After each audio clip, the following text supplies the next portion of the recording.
Allotment of portfolios to NPF. Nagaland CM Nephew Rio says functioning government does not solely depend on CM alone as it is a collective responsibility. Also states talks with NSC and IM still on. Unlock 8 in Nagaland to remain in effect till December 15th. Night curfew lifted and classes from 1 to 4 are allowed to reopen in urban areas. The 65th Kohima Village Sports Association Meet 2022 will be held from 17 to 22nd January 2022.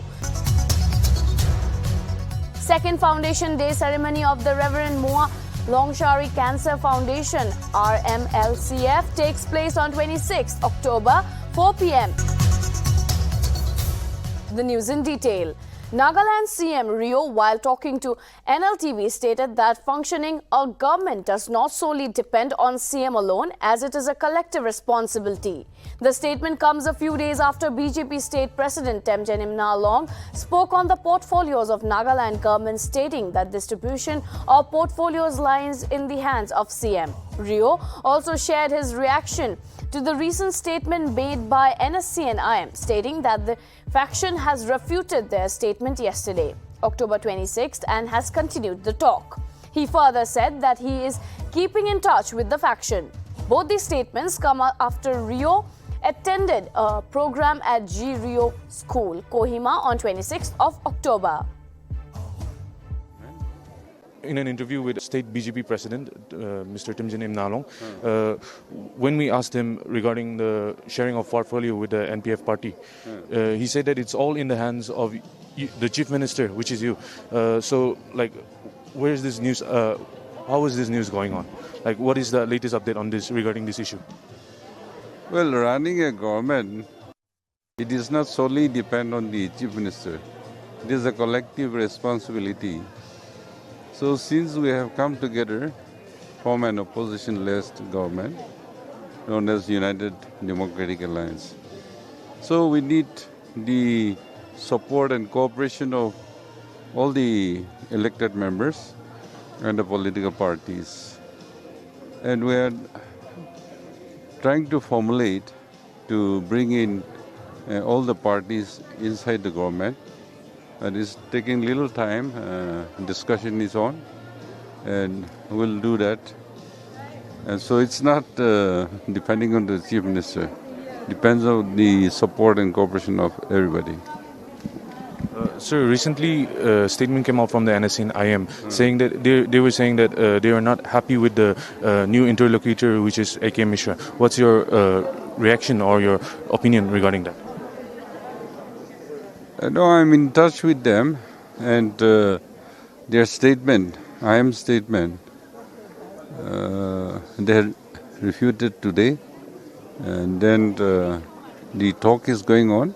So nobody can conclude unilaterally, and so talk is going on, and we'll pursue with them. Naga people want peace, they want settlement, and therefore the voice of the people should be heard, and then try to formulate solution which will bring peace and hope, platform, opportunities for the younger. Minister of Planning, Parliamentary Affairs and spokesperson Neba Kronu, after a meeting with high-powered committee, addressed media on Tuesday and said that Unlock 8 will continue till December 15, 2021. He mentioned that night curfew has been lifted and classes from 1 to 4 can reopen in urban areas. However, it solely depends on the district task forces. He further stated that the transportation of taxis and buses, etc., will ply in full capacity as in the normal days. He also said that the Hornbill Festival will be held, but the duration of the festival will be decided on a later date. Kronu also expressed concern over women reservation and said that they are briefing the tribal ho-hos and other organizations from time to time. Furthermore, in an earlier meeting, a committee was formed headed by the Chief Secretary and Rosemary Zuvishu, and Sotsulo has been included as 2 women state representatives. These we have taken a decision that this unlock 8 will continue till 15 December. And about the school education, the classes from 1 to 4, these in the rural areas earlier also we have allowed, but in the urban also we will leave it to the district task force whether to start the classes from 1 to 4. And night curfew has been lifted. Other transportation, buses, taxis coming back to normal as before, full capacities. But we request everyone to take a vaccination drive. We still have to achieve. Especially we have to go for vaccination drive. And this the district task force have to put their more efforts. And there will be a Hornbill festival, but for how long it will be, that decision will take later on. But in that festival, every tourist vaccinated will be allowed. So about this pandemic, that is the decision today. Another is I want to tell to our people that we all have a concern about the women reservation. Women participation everywhere is important. So we are briefing the civil society, the tribal hosts from time to time. And then slowly now we are trying to bring them together.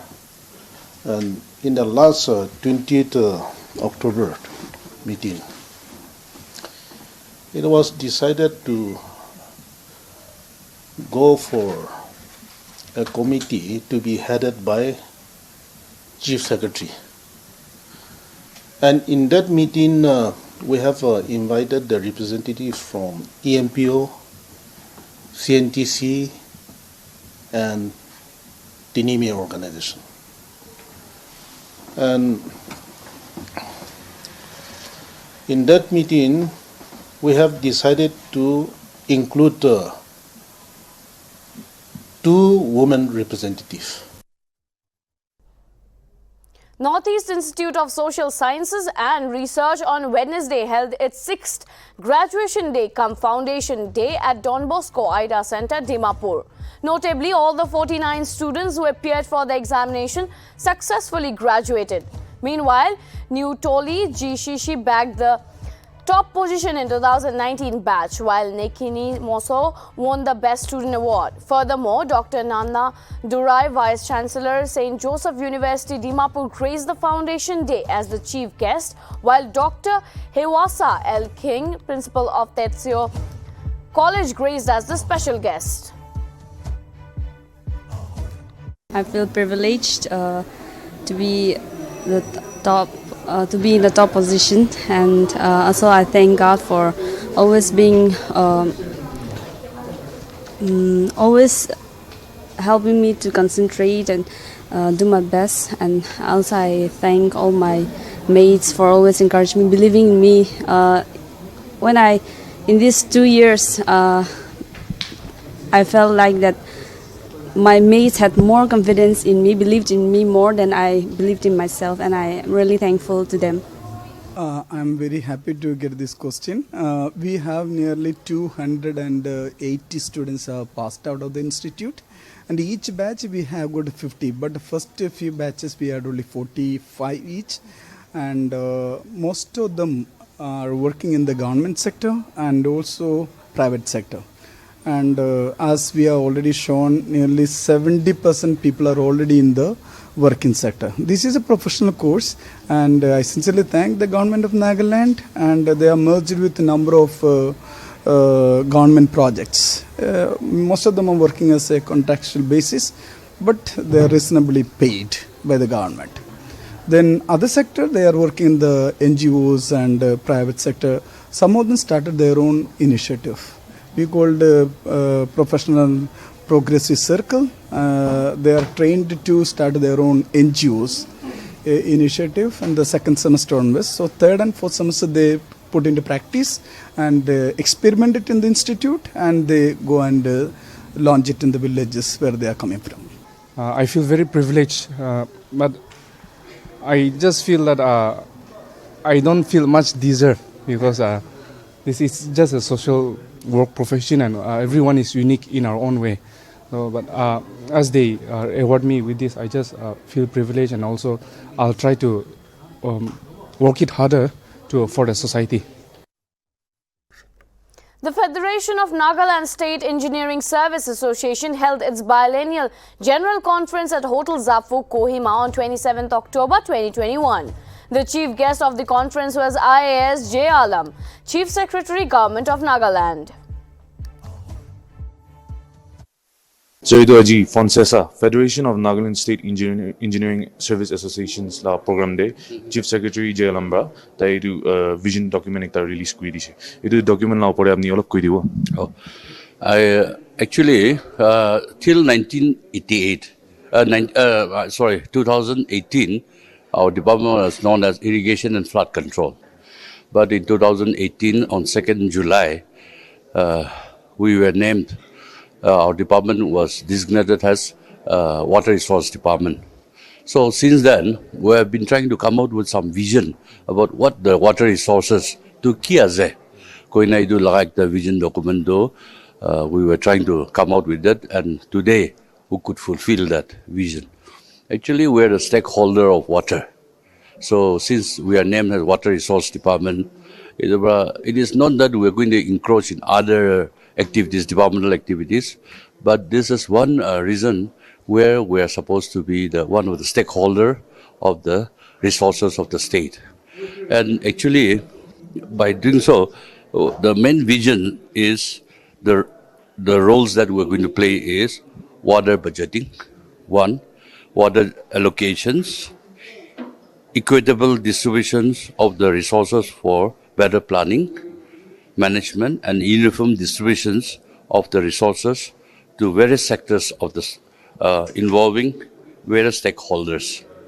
So the attempt of this vision has been a success because our Chief Secretary has inaugurated this our conference on where we have been a part of this. So with this, I thank all of you. Thank you. Chief Secretary J. Alam IAS will convene a meeting of administrative heads of department and heads of department of 29th of October at 11 a.m. in the Secretariat Conference Hall, Kohima. The agendas of the meeting, as stated, are to take a review of the agenda of the last meeting, to hold meeting to review on departmental activities and discuss on important matters pertaining to the departments concerned, which includes establishment of matters, financial issues, developmental activities, innovative practices or ideas to initiate reforms, ensuring smoother delivery of public service. The meeting is also going to discuss matters of Pragati meeting, Hornbill preparation, briefing on e-pay bills.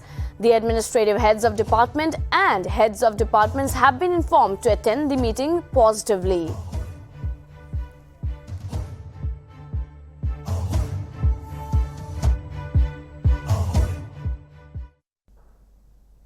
After it came to the board's attention that some institutions are conducting a separate selection test for the ensuing HSLC and HSSLC examinations, Nagaland Board of School Education notified heads of registered institutions under NBSC that as per Management of Examinations, page number 13B.1, both private and government schools should conduct should not conduct a separate selection test to screen out these students, and filling up of forms does not mean the end of academic session. The board further stated that heads of institutions should instead make use of available time to ensure that concerned subject teachers take necessary steps and complete syllabus and give remedial classes for all categories of the students, and schools should give due attention to students with special needs.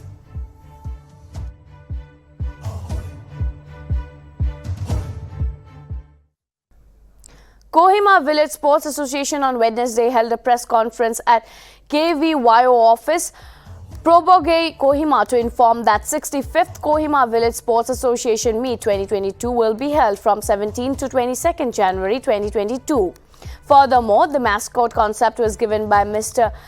Neivo Tuokeo, while it was unveiled by Mr. K. Neibo Shekoshi, President, Nagaland Football Association, on September 27, 2021, at the Oriental Grand. Notably, the week-long sporting event will be held at Kuoshije Local Ground, IG Stadium, Releju State Indoor Stadium, Kohima. The four Kales of Kohima Village will vie for 49 goals in athletics events, 5 goals for games events, and 13 goals for indoor events, including under-16 wrestling and senior wrestling events.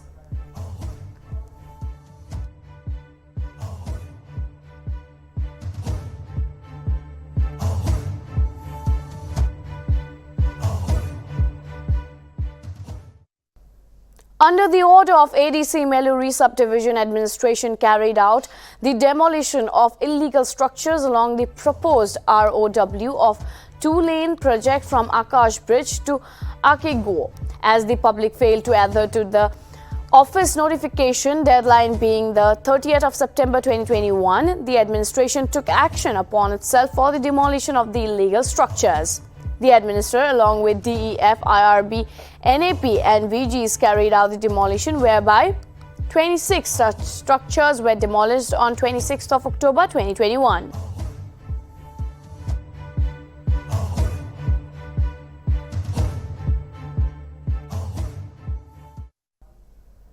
Naga Shopping Arcade, Dimapur Town Hall witnessed the Credit Outreach Camp on 27th October 2021. Chief guest for the event was Shri K.V. Shusha, Commissioner and Secretary of Industries and Commerce, Government of Nagaland. The camp started at 16th October 2021 and will end on 31st of October 2021.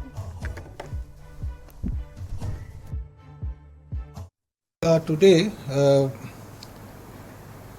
from all the banks that initiated by lead district manager, so this is a program called Credit Outreach Program, which is as per directives of Department of Financial Service under Ministry of Finance, Government of India.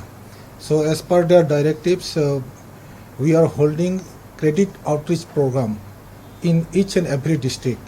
So as of now, we have conducted, I think, two districts we have completed, and other districts they will be completing in the entire Nagaland state by 31st of October this month. So see, basically the purpose is, all you are aware that for last 2 years almost, due to COVID pandemic, it has affected the economy of the state to a large extent.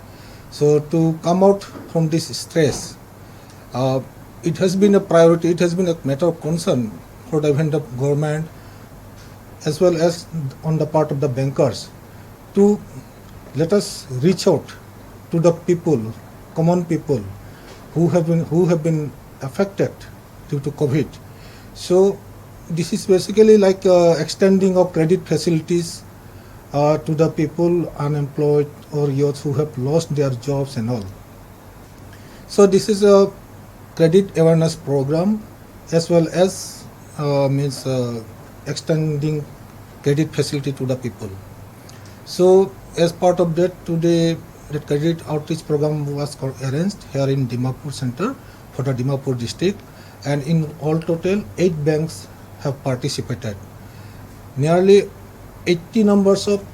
more than 80 numbers of loan sanction has been happened, and amount total it goes more than 3 crores today we have sanctioned.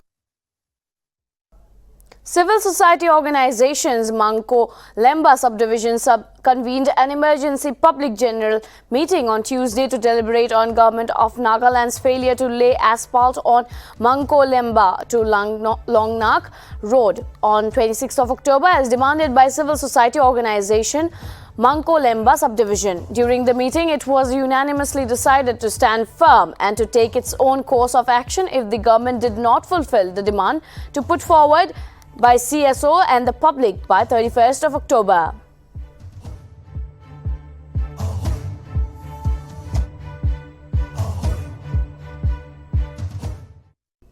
Olympic champion Neeraj Chopra, Indian women's cricket team captain Mithali Raj and football legend Sunil Chhetri are among the 11 athletes nominated for this year's Major Dhyan Chand Khel Ratna Award, while cricketer Shikhar Dhawan is among 35 sportspersons who have been recommended for the Arjuna Award by the National Sports Awards Committee.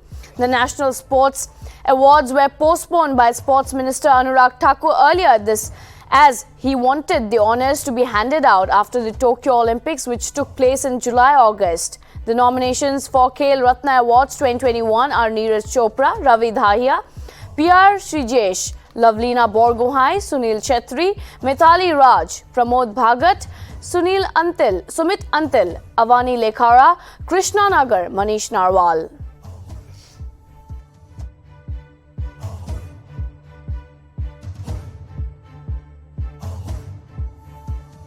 Ishad Kumar, Praveen Kumar, Sharad Kumar, Suhas LY, Shingraj Adhana, Bhavina Patel, Harvinder Singh, Shikhar Dhawan. All hockey men's players for Arjuna except Srijesh.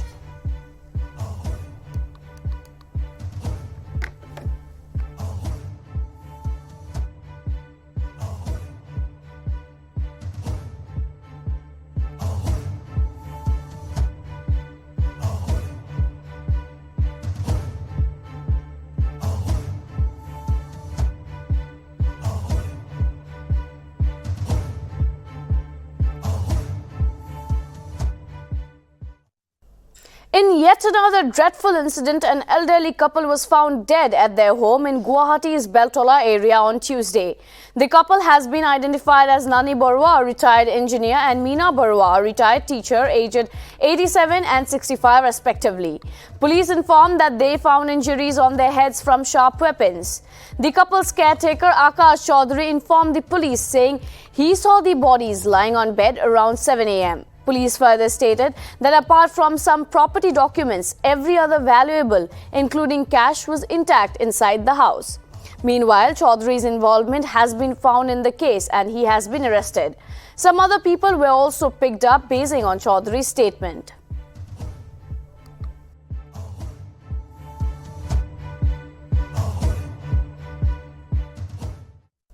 Girish Wankhede, an entertainment professional and trade analyst of mainstream cinema, announced that the nation will see a new app get launched on 4th of December 2021. This app will help in providing the country's young generation in expressing their creativity through short videos. Jai Bhim is a short videos app that will help in harnessing the skills of youth, especially those living in small towns who lack platform and opportunities to show and express their creativity.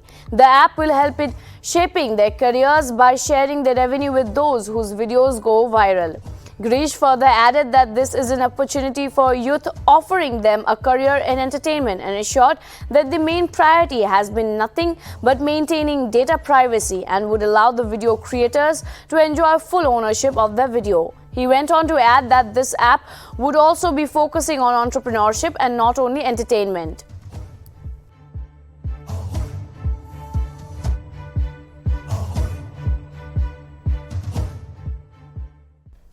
Supreme Court said while setting up an inquiry headed by retired judge that the allegations on Israeli-made Pegasus software, which was used to snoop on journalists, activists and politicians in India, are about the violation of fundamental rights and could have a chilling effect.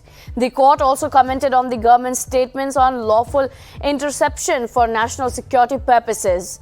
The state cannot get a free pass every time national security is raised, the court said.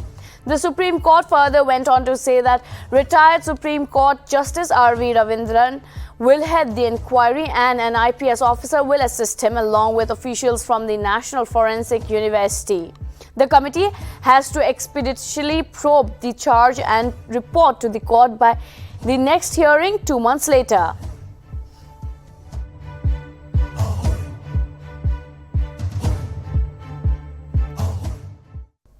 Lalu Prasad Yadav, who returned to Bihar after almost 3.5 years, will be campaigning on Wednesday for his party Rashtriya Janata Dal for the upcoming polls for 2 assembly seats, Kusheshwar, Asthan and Tarapur. Lalu Prasad told reporters earlier this week that he will go to Munger and Darbhanga on October 27 to campaign for his party RJD in October 30th by-elections. Lalu Prasad will be addressing one meeting each in both the assembly constituencies, according to party functionaries familiar with the matter.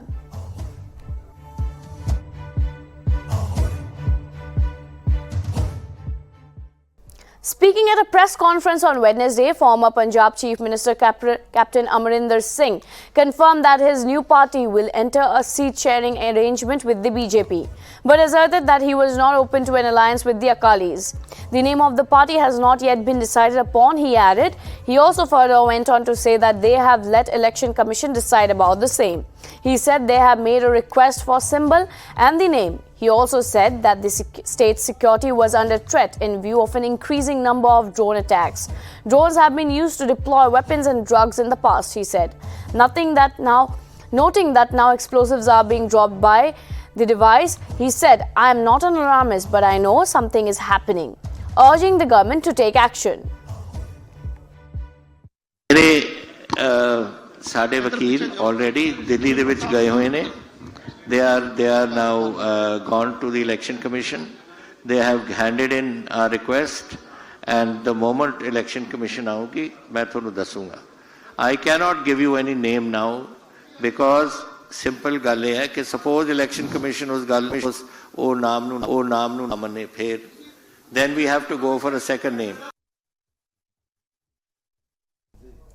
At least 6 people were killed and 10 others severely injured in a massive blaze that broke out at a firecracker shop in Kallakurichi district of Tamil Nadu on Tuesday night. A video clip of the fire that emerged on social media showed a massive explosion, turning the night sky into bright orange. Furthermore, cause of the fire is yet to be ascertained. Following the incident, Tamil Nadu Chief Minister M.K. Stalin expressed grief and announced an ex gratia of Rs 5 lakh for the families of the deceased and Rs 1 lakh for the injured who are being treated in emergency wards.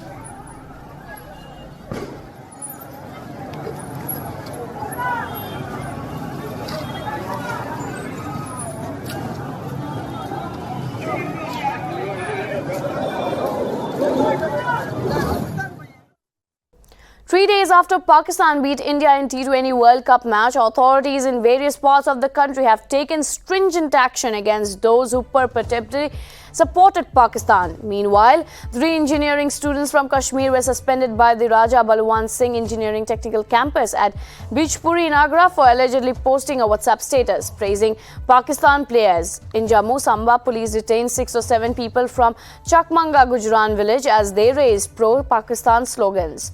However, in Rajasthan, Udaipur, a private school teacher was expelled from her school for writing, "We won for Pakistan."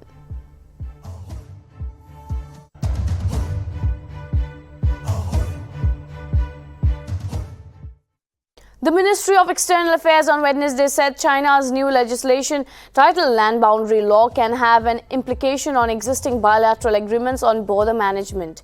MEA spokesperson Arindam Bagchi said in a statement that the boundary question is of concern as to India as remains same as unresolved dispute between both the nations. According to the statement, the new law stated, among other things, that China abided by treaties concluded with or jointly aced by countries on land boundaries affairs. It also has provisions to carry out reorganization of districts in border areas.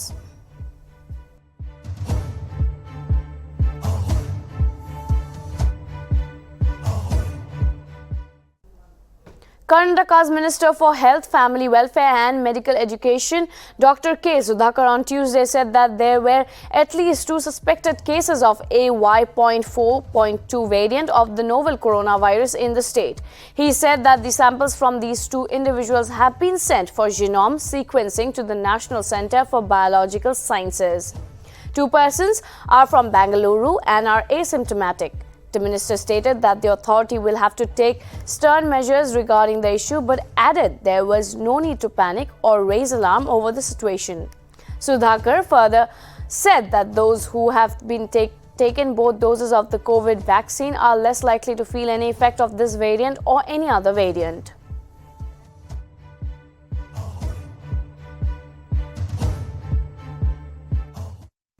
The Special Investigation Team, which is probing the violence triggered in Uttar Pradesh's Lakhimpur Kheri after a car ran over a group of protesting farmers on 3rd of October, has publicized contact numbers of its members. It has urged eyewitnesses to contact the team for recording statements and provide digital evidence. The Supreme Court on Tuesday ordered the protection of the eyewitnesses and directed Uttar Pradesh Police to expedite the recording of their statements before a judicial magistrate. Union Minister Ajay Mishra Teni's son Ashish Mishra, the main accused in the violence, was separately moved back to prison from a district jail hospital in Lakhimpur Kheri on Tuesday. The Uttar Pradesh government on Tuesday informed the Supreme Court that the accused have been identified by eyewitnesses.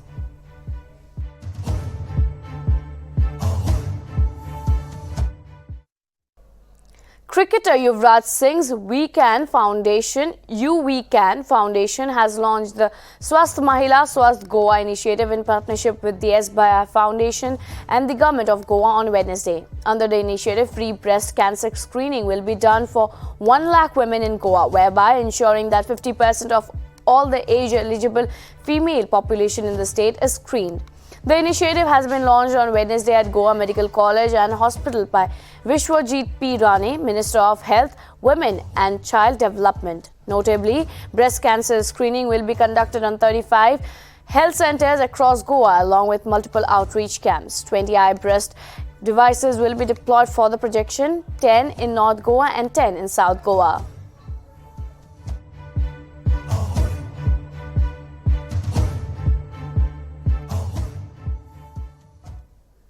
At least 8 people got injured in a collision between a Best bus and a dumper truck in the Dadar area of Mumbai today morning. As per the Municipal Corporation of Greater Mumbai, the condition of 5 people, including the driver and the conductor of the bus, is serious. The injured persons included 3 women passengers and the driver and conductor of the bus operated by Brinham Electric Support and Transport. Undertaking the incident occurred this morning when the bus route was on its way to Faidoni in South Bombay from Marol. A CCTV grab shows a speeding Best bus ramming into the dumper truck from behind at a traffic signal of Dr. Babasaheb Ambedkar Road, one of the arterial roads, around 7:15 a.m. Due to the impact, a passenger standing in the bus door was thrown out of the road while other passengers jumped out.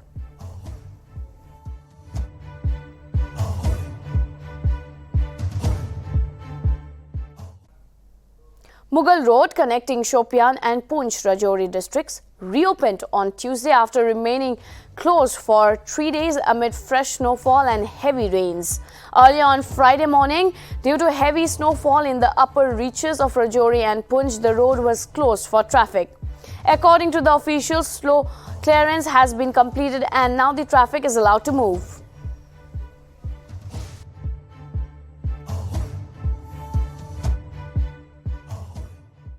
Deputy Chief Minister Manish Sisodia on Wednesday stated the Delhi Disaster Management has allowed starting November 1st school all other educational institutions in Delhi to operate offline, including the celebration of Chhat Puja in the city amid COVID strict protocols. However, students who are not willing to attend classes will be allowed to continue with online classes.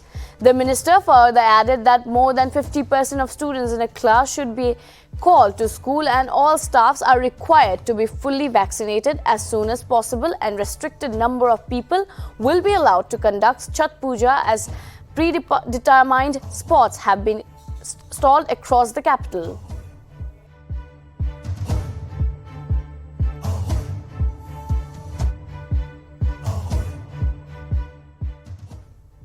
Indian origin Canadian politician Anita Anand on Tuesday has been appointed as the Canada's new defense minister in a cabinet reshuffle by Prime Minister Justin Trudeau. Anita Anand, aged 54, has replaced long-time Defence Minister Indian origin Harjit Sajjan. Anita Anand was sworn in by Governor General Mary May Simon on the ceremony at Radio Hall in Ottawa. Notably, Anand was the first Hindu to become a cabinet minister when she was appointed as the Minister of Public Affairs and Procurement in 2019.